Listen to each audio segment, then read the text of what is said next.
আসসালামু আলাইকুম রহমতুল্লাহি ওবারাকাতুহ। আলহামদুলিল্লাহি ওয়াহদাহ ওয়াসসালাতু ওয়াসসালামু আলা মান লা নাবিয়্যা বা'দা। আইয়ুহাত-তুল্লাবুল আহিব্বা কাইফা হালুকুম, নুরাহিবুকুম আহলান ওয়া সাহলা ইলা হাযাদ দারসিল কারীম। শিক্ষার্থী বন্ধুরা, কেমন আছো তোমরা? এই মুহূর্তে যারা এই ভিডিওটি দেখছো সকলকে স্বাগত জানাচ্ছি আল ফাতরা অনলাইন ক্লাসে।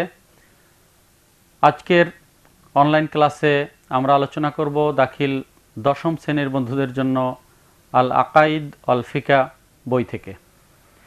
যেহেতু দশম শ্রেণীর বন্ধুরা আগামী বছরের পরীক্ষার্থী, সেজন্য আমরা এই বইয়ের থেকে তাদের জন্য গুরুত্বপূর্ণ কিছু বিষয় নিয়ে আলোচনা করব, যে বিষয়গুলো পরীক্ষায় আসতে পারে। যেহেতু এর মধ্যে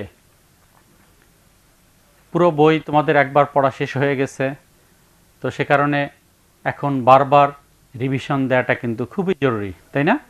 হ্যাঁ, আমরা কিন্তু সে কাজটাই করব এখন। এবং আজ যত বেশি আমরা এই সময়ে রিভিশন দিতে পারবো, সেটি কিন্তু আমাদের জন্য সবচেয়ে বেশি উপকার বয়ে আনবে। আমরা রিভিশন দিব এবং বারবার গুরুত্বপূর্ণ বিষয়গুলো কিন্তু নোট করব এবং সেগুলো মুখস্থ করব, পরীক্ষার জন্য প্রস্তুতি নিব। তো বন্ধুরা, তোমরা নিশ্চয়ই রেডি হয়ে বসেছ। হ্যাঁ, যদি কারো খাতা কলম না হয়ে থাকে, খুব দ্রুত কিন্তু খাতা কলম সাথে নিয়ে নাও, আর প্রয়োজনীয় বিষয়গুলো নোট করতে কিন্তু ভুল করবে না। তো আকাইদ আল ফিকা এইটি খুবই গুরুত্বপূর্ণ একটি ব্যাপার, এবং এই বইটি তোমাদের কিন্তু সৃজনশীল প্রশ্ন পদ্ধতির, অর্থাৎ সৃজনশীল প্রশ্ন পদ্ধতিতে তোমাদের থেকে পরীক্ষা হয়ে থাকে। তো সেই কারণে পাঠের প্রত্যেকটি অংশ থেকে তোমরা প্রত্যেকটি ইনফরমেশন ভালো করে দেখবে, ভালো করে পড়বে, কোনো অংশ যেন বাদ না যায়। হয়তো হতে পারে যে অংশটিকে তুমি নন ইম্পর্টেন্ট মনে করছো, সেই জায়গার থেকে একটি বহু নির্বাচনী প্রশ্ন এসেই যেতে পারে, তাই না? হ্যাঁ, এজন্য আমার পরিপূর্ণ 30 মার্কসের মধ্যে 30 মার্কসই পেতে হবে, কোনো অংশ বাদ গেলে কিন্তু চলবে না।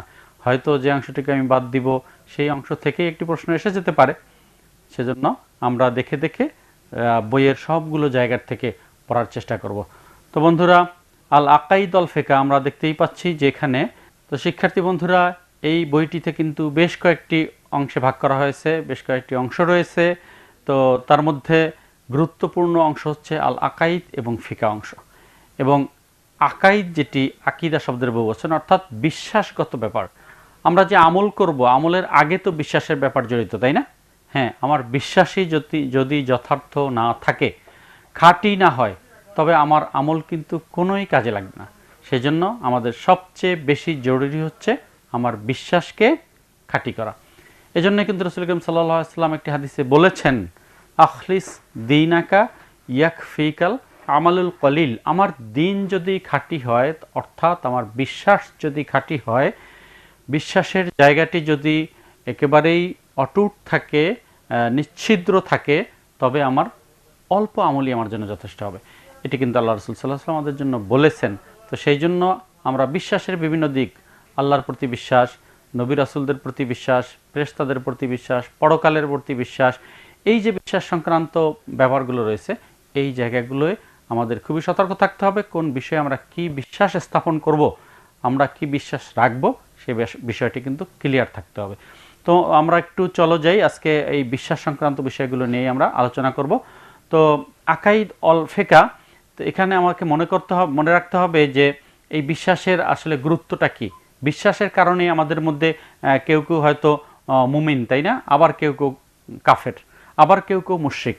বিশ্বাসের কারণে শুধু, হয়তো আমল সবারই এক, কিন্তু বিশ্বাসের এই জায়গাটিতে ফারাক রয়েছে বলেই এই মুমিন এবং কাফের, বা কেউ কেউ মুশরিক অথবা কেউ কেউ মুনাফিক, এই একই কারণে কিন্তু আমাদেরকে এটি খেয়াল রাখবো আমরা। তো এখানে প্রথম যে বাপটি রয়েছে, প্রথম যে অধ্যায় রয়েছে, আমরা দেখতে পাচ্ছি প্রথম অধ্যায়টি হচ্ছে আদ-দীনু ওয়া নাওয়াকিদুহু, দিন এবং দিন ভঙ্গকারী তার বিপরীত বিষয়সমূহ।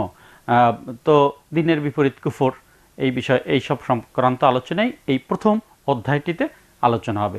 তার মধ্যে প্রথম যে পরিচ্ছেদটি আমরা দেখতে পাচ্ছি, এটি হচ্ছে কিন্তু আল ঈমান, আল ফাসলুল আউয়ালু আল ঈমান।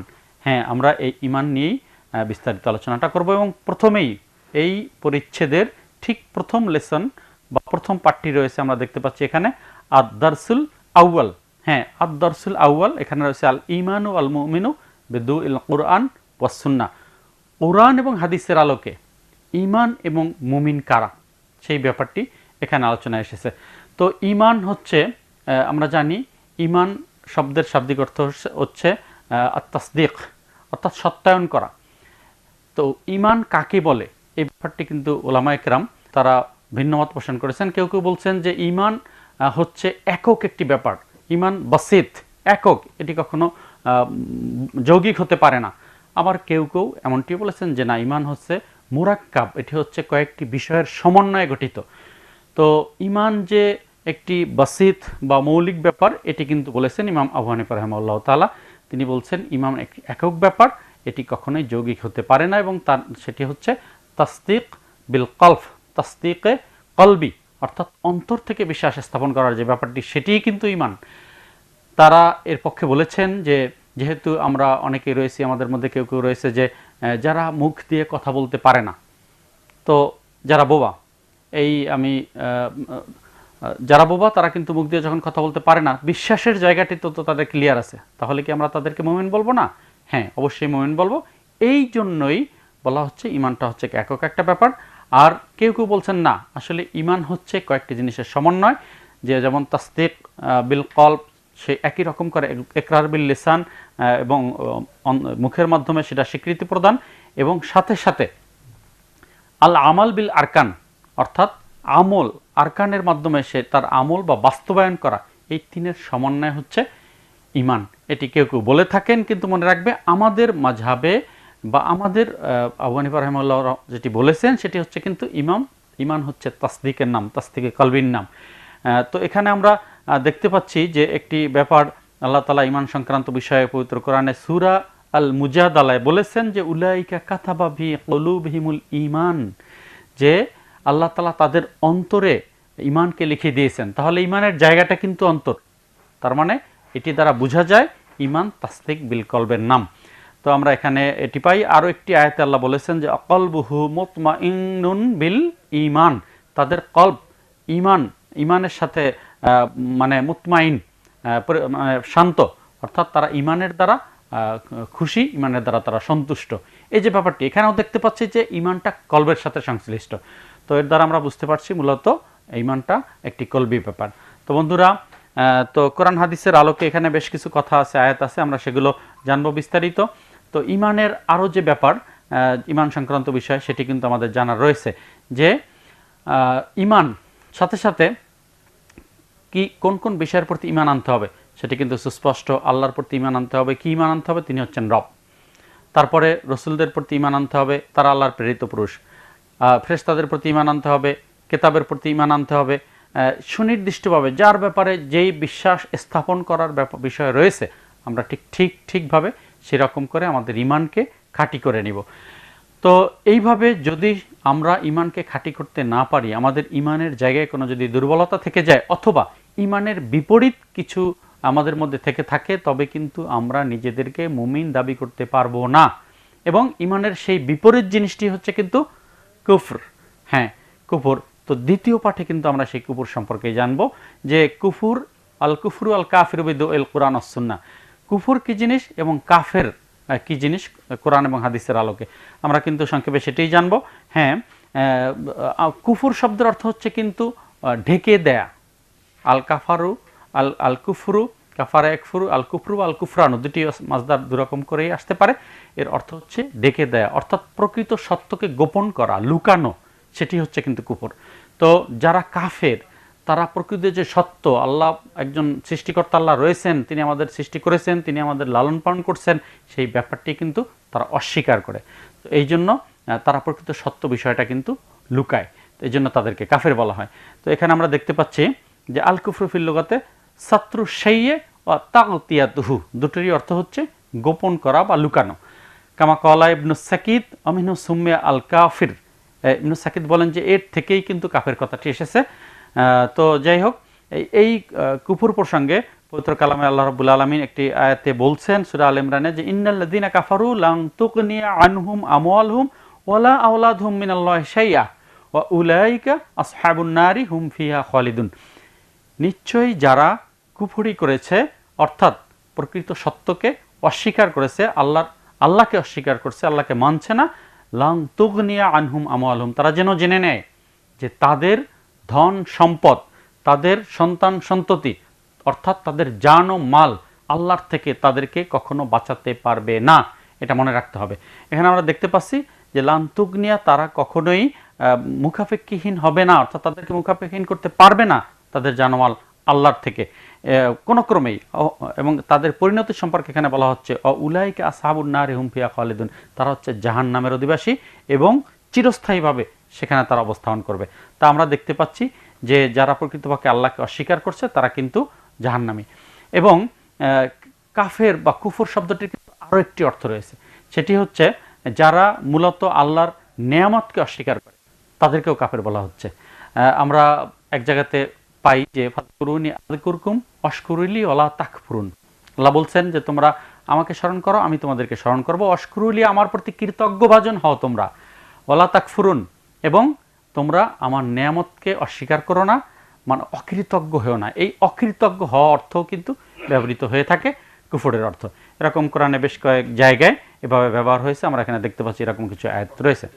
আমরা কুফর এবং কাফের সম্পর্কে জানলাম যে কুফর হচ্ছে মূলত পারিভাষিক পর্যায়ে দুটি অর্থে ব্যবহৃত হয়। একটি হচ্ছে আল্লাহর তাওহীদকে অস্বীকার করা, আল্লাহকে অস্বীকার করা, আল্লাহর সত্তাকে অস্বীকার করা, আর দ্বিতীয়টি হচ্ছে আল্লাহর নেয়ামতকে অস্বীকার করা। আমরা দুটোই কিন্তু দেখেছি।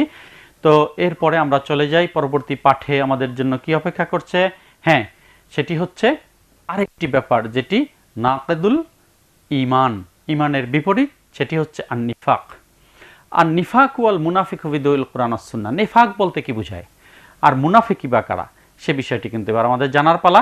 হ্যাঁ, নিফাক এই শব্দটি যার অর্থ হচ্ছে হুয়া দুখুলু ফি বাবেন, অর্থাৎ কোনো একটা দরজা দিয়ে প্রবেশ করা, এর অর্থ হচ্ছে শাব্দিক অর্থে নিফাক, অর্থাৎ শাব্দিক অর্থে নিফাক হচ্ছে কোনো একটা দরজা দিয়ে প্রবেশ করা, অল খুরুজ মিন বাবেন আখর, অন্য আরেকটি বাব দিয়ে বের হয়ে যাওয়া।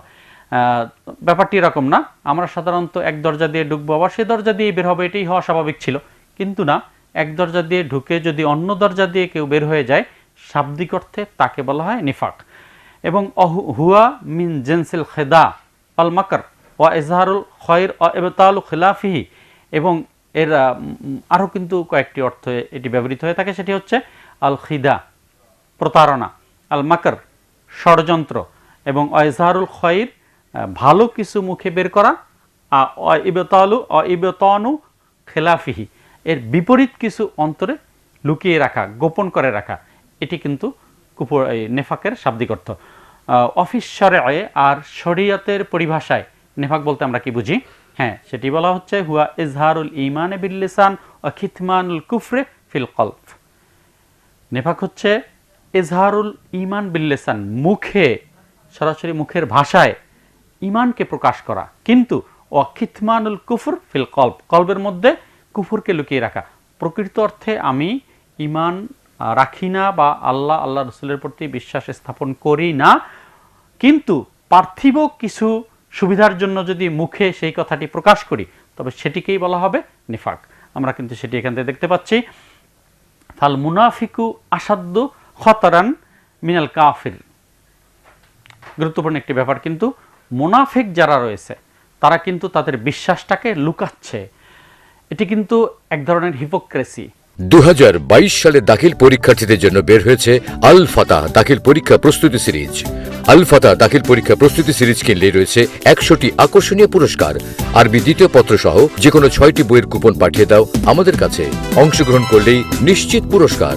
অফারে অংশগ্রহণের শেষ সময় 31 ডিসেম্বর 2020। অতএব এটি কুফর থেকেও জঘন্যতর। যারা কাফের তারা কিন্তু তাদের মুখ এবং অন্তর সমান কথা বলছে, অর্থাৎ অন্তরে কাফের, মুখেও সেটি প্রকাশ করছে, তাদের থেকে আমরা কিন্তু সতর্ক থাকতে পারি। কিন্তু যেই ব্যক্তি মুনাফিক, যে ব্যক্তি অন্তরে কুফর লুকায়িত রেখেছে আর বাহ্যিকভাবে আমাদের সাথে ঈমানকে প্রকাশ করছে, তার থেকে কিন্তু আমার সতর্ক থাকা সম্ভব নয়। এই জন্য মুনাফিকদের অবস্থান জাহান্নামের মধ্যে সর্বনিকৃষ্ট স্থানে, যেটি কিন্তু পবিত্র কালাম পাক আল্লাহ একটি আয়াতে বলেছেন, ইন্নাল মুনাফিকিনা ফি দারকিল আসফালি মিনান নার, মুনাফিকদের অবস্থান জাহান্নামে একেবারেই সর্বনিম্ন স্থানে তারা অবস্থান করবে। তো বন্ধুরা আমরা এটি কিন্তু দেখতে পাচ্ছি। তো এইভাবে রাসূল করিম সাল্লাল্লাহু আলাইহি ওয়াসাল্লামের সময় কিন্তু বেশ কিছু মুনাফিক ছিল মদিনাতে, তারা ইসলামের মুসলমানদের অনেক ক্ষতি করার চেষ্টা করেছে।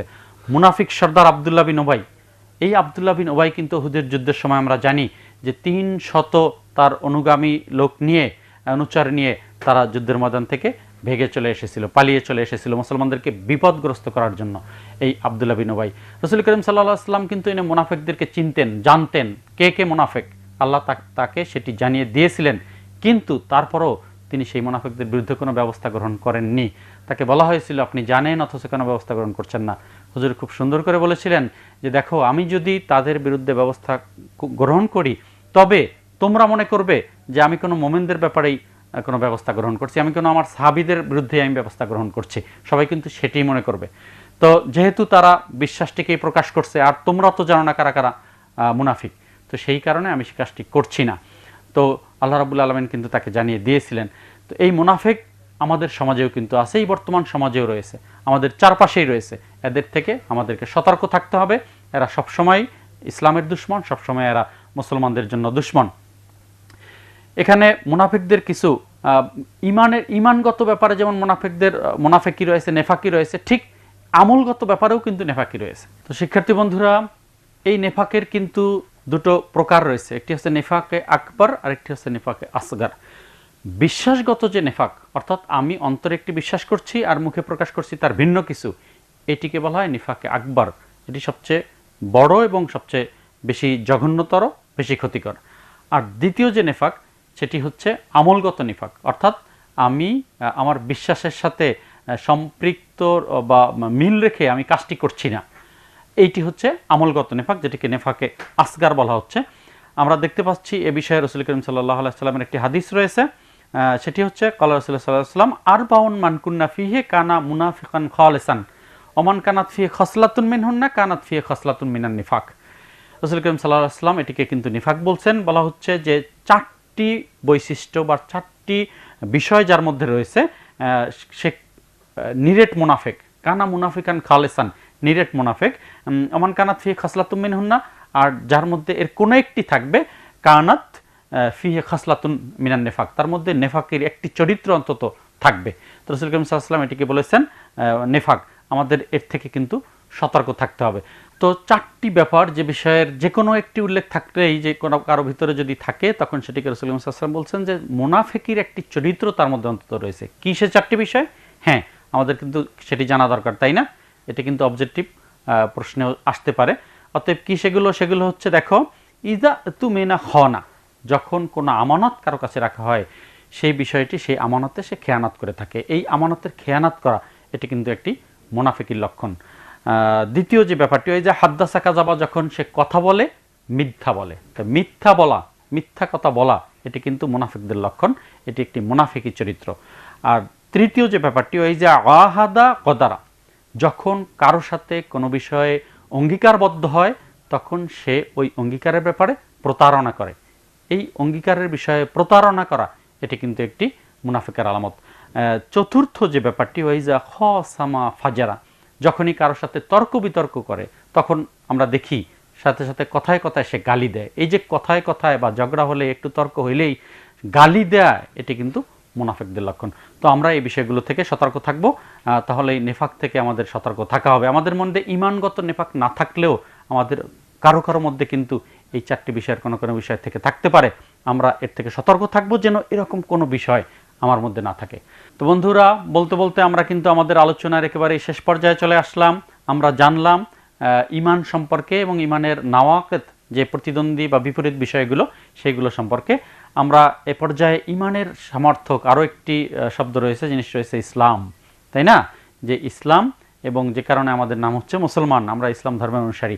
এই ইসলাম এবং প্রাসঙ্গিক কিছু বিষয় আমাদের কিন্তু সে বিষয়ে জানা রয়েছে, এবং ফসলে সানি বা দ্বিতীয় পরিচ্ছেদে সেটি আলোচনা করা হয়েছে। এবং প্রথম পাঠে আল ইসলাম আল ইরহাব আল ফাসাদ, ইসলাম এবং এরহাব। এরহাব কি জিনিস? এরহাব মানে হচ্ছে জঙ্গিবাদ, এবং ফাসাদ অর্থ হচ্ছে সন্ত্রাস। আজকার এই সময়ে আমরা অনেকেই কিন্তু এই বিষয়গুলোর মধ্যে তালগোল পাকিয়ে ফেলি। আমাদেরকে মনে রাখতে হবে, ইসলাম কখনোই জঙ্গিবাদ বা ফাসাদ তথা সন্ত্রাসকে কখনোই সাপোর্ট করে না। আজ সারা বিশ্বে ইসলাম সম্পর্কে এরকম একটি প্রপাগান্ডা ছড়ানোর চেষ্টা করা হচ্ছে যে ইসলাম সন্ত্রাসকে প্রমোট করে, ইসলাম জঙ্গিবাদকে প্রমোট করে। কিন্তু যারা কথা বলে থাকে তারা অবশ্যই ইসলাম সম্পর্কে কোনো নলেজ রাখে না। যদি কারো ইসলাম সম্পর্কে ন্যূনতম নলেজ থাকে সে কিন্তু কখনোই একথা বলতে পারে না যে ইসলাম সন্ত্রাস বা জঙ্গিবাদকে প্রমোট করে থাকে। আমরা দেখতে পাচ্ছি সরাসরি ইসলাম শব্দের অর্থ শান্তি। ইসলাম শব্দের অর্থ শান্তি এবং ইসলাম অর্থ হচ্ছে আল্লাহর কাছে সারেন্ডার করা। আমার নিজেকে আল্লাহর কাছে আমি সারেন্ডার করব, তার মানেই হচ্ছে কিন্তু ইসলাম। আর ইরহাব মানে সন্ত্রাসবাদ, অর্থাৎ জঙ্গিবাদ, ভয় ভীতি ছড়ানো। সন্ত্রাসবাদ এবং জঙ্গিবাদ এটি সমর্থক শব্দ। এই ভয় ভীতি ছড়ানো এটি কিন্তু সন্ত্রাসবাদের কাজ, এটি জঙ্গিবাদের কাজ। ইসলাম কখনো এই জিনিসটি সাপোর্ট করে না।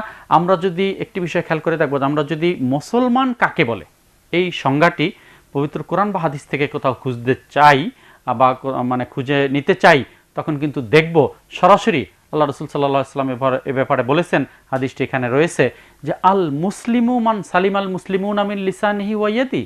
মুসলমান তো ওই ব্যক্তি যার হাত থেকে পৃথিবীর অপরাপর মুসলমানগণ নিরাপদ থাকে, যার হাত থেকে, যার ক্ষমতা থেকে, যার মুখের থেকে, যার কথার থেকে নিরাপদ থাকে, সেই ব্যক্তি মুসলমান। অতএব কোনো ব্যক্তি থেকে যদি অপর কোনো ব্যক্তি নিরাপদ না থাকে তাহলে কিন্তু তাকে মুসলমান বলা যাবে না। যেহেতু এখানে বলা হচ্ছে যে পৃথিবীর যার থেকে পৃথিবীর অপরাপর সকল মানুষ নিরাপদ থাকবে সেই ব্যক্তি হচ্ছে মোমেন, তাহলে তুমি কিভাবে বলবে যে একজন মোমেন ব্যক্তি সে কখনো সন্ত্রাস সৃষ্টি করতে পারে, একজন মোমেন ব্যক্তি সে অপরের ভয়ের কারণ হতে পারে, একজন মোমেন ব্যক্তি সে অপরের জন্য ক্ষতিকর হতে পারে? এটি কিন্তু কোশ্চিন কালেও হতে পারে না, আর ইসলাম কখনো সেটি সাপোর্ট করে না। আমরা কিন্তু পবিত্র কালামে পাকের একটি আয়াতে পাই যেখানে আল্লাহ রাব্বুল আলামিন বলেছেন যে মান কতালা নাফসান বিগাইরি নাফসিন আও ফাসাদিন ফিল আরদি ফাকান্নামা কতালান নাসা জামিআ।